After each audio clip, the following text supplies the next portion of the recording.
when did you, I know you've been interested in journalism all your life, but when did you really decide to be a journalist? Like, when did it really become clear to you? That's a good question. When I was a kid in middle school and high school, my dad always was like, I want you to don't do this. Don't do this job at all. Do not work for a newspaper. They're dying. I recommend you to do anything else. And my brother is in tech. My brother makes he's very smart. He's in tech. He's 12 years older than me. And he recommended that I become an econ major. I went to UCLA where you could, if you're an econ major at UCLA, you're in a position to make a ton of money. And my brother was like, you might want to think about doing that. And I didn't. I went in as a history major, not knowing what I wanted to do. And I guess when I was your age, I felt like I was going to have an epiphany one day and just know what I wanted to do. Have you had that epiphany yet? I don't know. Not really. No. I'm not completely sure. No, I was not completely sure. So I went to college and I was a history major, and I don't know why I picked that. And I freaking hated the class that I took.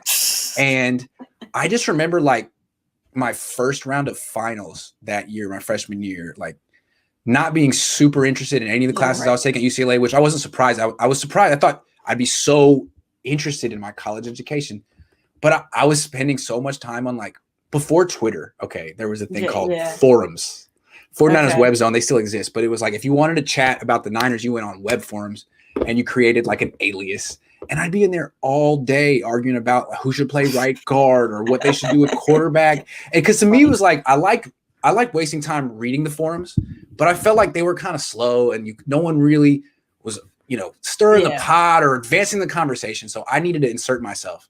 And I feel like what I loved to do was advance the conversation online about my sports teams. And I didn't think that was a job, So what I ended up doing was just starting a blog with my dad and doing that once a week in college. And then just kind of stumbling into the industry. I was an intern at a TV station. And when was this? When you were early 20s? 22, yeah. When I graduated, I was interning at Channel 2 in Oakland. And I didn't know what I wanted to do. Do I want to be a producer? Do I want to be a writer? What's funny is what I do now is basically what I did when I was 19. Is I just kind of direct the conversation on YouTube, on Twitter. I do report as well, but it's very much about the conversation with the fans.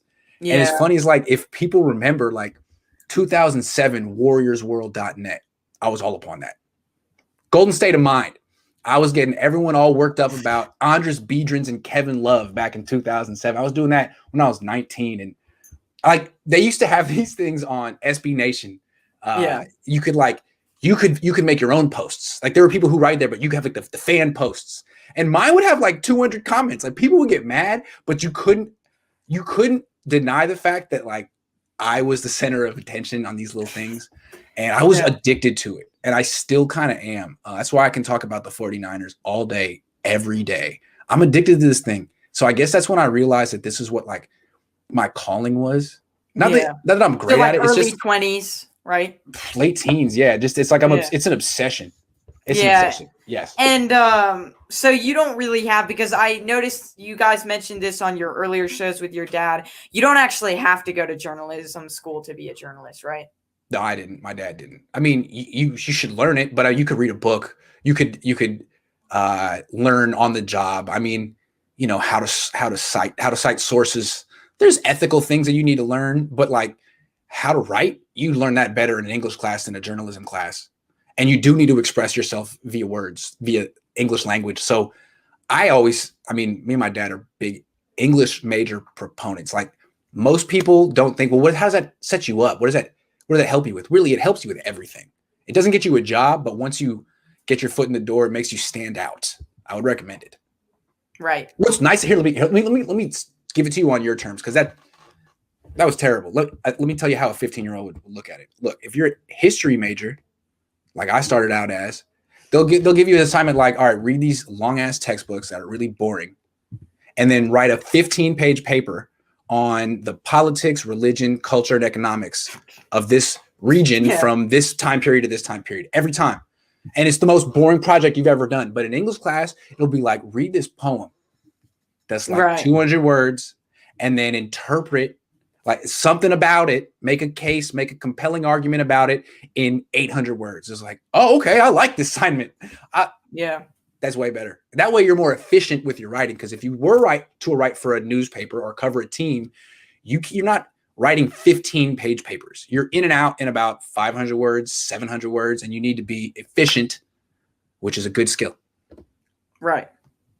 That is good advice. It's always nice. Like, I did not know some of the things about like how your dad was like saying no. So that was nice hearing your story. It's always nice to hear other people's Sure. successful people's story.